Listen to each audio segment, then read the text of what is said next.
పడ్డటువంటి ముందడుగు అనేది ఏదైతే ఉందో అది బలహీనంగా పడ్డదా లోపభూయిష్టంగా పడ్డదా అన్నది మాత్రం ఖచ్చితంగా మనం ఆలోచన చేసుకోవాల్సినటువంటి అవసరం ఉన్నది, ఆత్మవిమర్శ చేసుకోవాల్సినటువంటి అవసరం ఉన్నది. భారతదేశ స్వతంత్ర చరిత్రలో ఎన్నడూ కూడా బీసీల కులగన్న దేశవ్యాప్తంగా జరగలేదు, కేవలం బ్రిటిష్ వాళ్ళు ఉన్నప్పుడే జరిగింది. ఆ తర్వాత తెలంగాణ ప్రత్యేక రాష్ట్రంగా ఏర్పడ్డ తర్వాత గౌరవ ముఖ్యమంత్రి అప్పటి ముఖ్యమంత్రి కేసీఆర్ గారి ఆధ్వర్యంలో తక్షణమే మనం సకల జనుల సర్వే ఒకటి చేసుకున్నాం, సమగ్ర కుటుంబ సర్వే చేసుకున్నాం. తద్వారా మనకు వచ్చినటువంటి డేటాను తీసుకొని అనేక కార్యక్రమాలు చేసుకోవడం జరిగింది. సో ఆనాడే ఒక మంచి ముందడుగు పడింది. అందులో డేటాను వాడుకొని మనం వివిధ కులాలకు అనేక రకాలైనటువంటి మంచి కార్యక్రమాలు చేసినాం. ఇవాళ ఎప్పుడైతే రేవంత్ రెడ్డి గారి ప్రభుత్వం వచ్చిందో ఆనాటి నుండి ఈనాటి వరకు కూడా జాగృతి ఆధ్వర్యంలో వివిధ సంఘాల ఆధ్వర్యంలో పూలే గారి విగ్రహాన్ని అసెంబ్లీలో పెట్టాలనేటటువంటి నినాదం తీసుకొని గత సంవత్సరం జనవరిలో మేము ఏదైతే కార్యక్రమం మొదలుపెట్టినామో దాన్ని రాజకీయంగా బీసీలకు రిజర్వేషన్లు సాధించుకోవాలనేటటువంటి పెద్ద విస్తృతమైనటువంటి లక్ష్యాన్ని తోడు చేసుకొని ఈ సంవత్సర కాలంగా రకరకాలుగా ఉద్యమాలు చేసినాం. అది మీ అందరికీ కూడా తెలిసినటువంటి విషయం.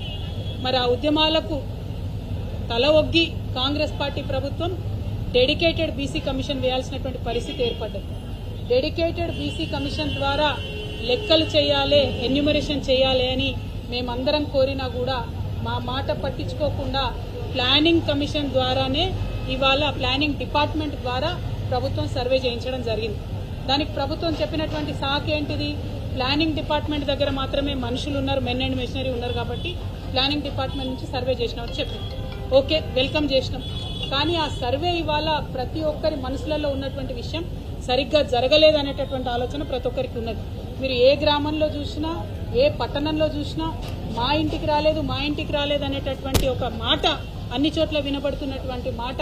ఇది నేను చెప్తున్నది కాదు, అన్ని కుల సంఘాలు అన్ని రాజకీయ పక్షాలు ప్రతి ఒక్కరు కూడా మాట్లాడుతున్నటువంటి మాట. ఒకవేళ సర్వే సమగ్రంగా జరగకపోతే మరి ప్రభుత్వం ఇచ్చినటువంటి డేటా కరెక్టా కాదా అనేటటువంటి అనుమానం ఒకటి వస్తున్నది. ఇవాళ మీకు ఇక్కడ ఒక లెక్క నేను చెప్పదలసి చాలా ముఖ్యమైనది, తెలంగాణ సమాజానికి చేరవేయవలసిందిగా మీడియా మిత్రులు నేను కోరుతా ఉన్నాను. ఈ దేశంలో 2011లో జనాభా లెక్కలు చేయడం జరిగింది. 2011లో చేసినటువంటి జనాభా లెక్కలలో మన తెలంగాణ ప్రాంతంలో 83 లక్షల ఇండ్లు అంటే 83 lakh హౌస్ హోల్డ్స్ ఉన్నాయని చెప్పింది. ఆనాడు వాళ్ళు చెప్పినటువంటి జనాభా కేంద్ర ప్రభుత్వం చేసిన జనాభా లెక్కల్లో 3,50,00,000 మంది జనాభా ఉందని చెప్పింది. ఏది 2011. 2014లో ఎప్పుడైతే తెలంగాణ రాష్ట్రం ఏర్పడ్డదో కేసీఆర్ గారు నిర్వహించినటువంటి సమగ్ర కుటుంబ సర్వే ఒకటే రోజులో చాలా పటిష్టంగా విదేశాలలో ఉన్న మన వాళ్ళని కూడా ఇంటికి రప్పించి చేసినటువంటి సర్వేలో వచ్చిన లెక్కలు ఏంటంటే 1,03,00,000 హౌస్ హోల్డ్స్ ఉన్నాయి మన దగ్గర. 1,03,00,000 హౌస్ హోల్డ్స్, 3,68,00,000 జనాభా అని ఆనాడు మనం అనుకున్నాం.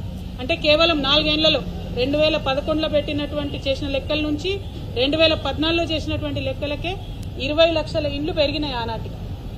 అది పక్కన పెడితే ఇవాళ 2014 నుంచి 2024 సంవత్సరంలో ఉన్నాం. 10 సంవత్సరాల తర్వాత వాళ్ళు లెక్క పెట్టేటప్పటికి ఎక్కువ, ఇది మనం ఉన్నది 25లో కానీ వాళ్ళు లెక్క పెట్టింది 24లో. ఆ 24లో చేసినటువంటి లెక్కలో 10 ఏళ్ల తర్వాత చేసినటువంటి లెక్కలో కాంగ్రెస్ ప్రభుత్వం ఏం చెప్తుంది? 1,15,00,000 ఇండ్లు ఉన్నాయని చెప్తున్నారు. 1,15,00,000. జనాభా ఎంత అని చెప్తుంది? 3,70,00,000 అని చెప్తుంది. మనకు 11 నుంచి 14 వరకు చేసినటువంటి లెక్కలలోనే సంవత్సరానికి 6 లక్షల కుటుంబాలు పెరుగుకుంటూ పోయినాయి. ఆ లెక్కన చూసుకుంటే ఈ 10 ఏళ్లలో ఎన్ని ఇండ్లు పెరగాలి? కనీసం 60 లక్షల కుటుంబాలు పెరగాలి. మనము బీఆర్ఎస్ పార్టీలో మనము 2023 వరకు అంటే 10 సంవత్సరాల్లో ఇచ్చినటువంటి కళ్యాణ లక్ష్మి చెక్కులే అంటే పేదవారికి ఇచ్చేటటువంటి కళ్యాణ లక్ష్మి చెక్కులే 13,78,000 ఉన్నాయి. అంటే అట్లీస్ట్ కొత్తగా 13,78,000 మంది కుటుంబాలు క్రియేట్ అయినాయి. కానీ ఈ ప్రభుత్వం చెప్పే లెక్కలు ఎట్లున్నది? 12 లక్షలు కూడా పెరిగినాయని చెప్తలేదు.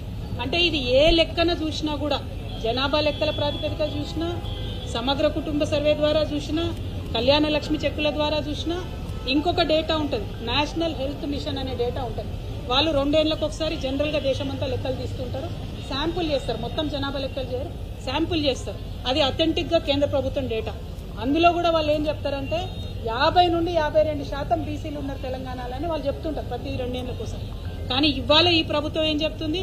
కేవలం 46.2% బీసీలు ఉన్నారని చెప్తున్నది.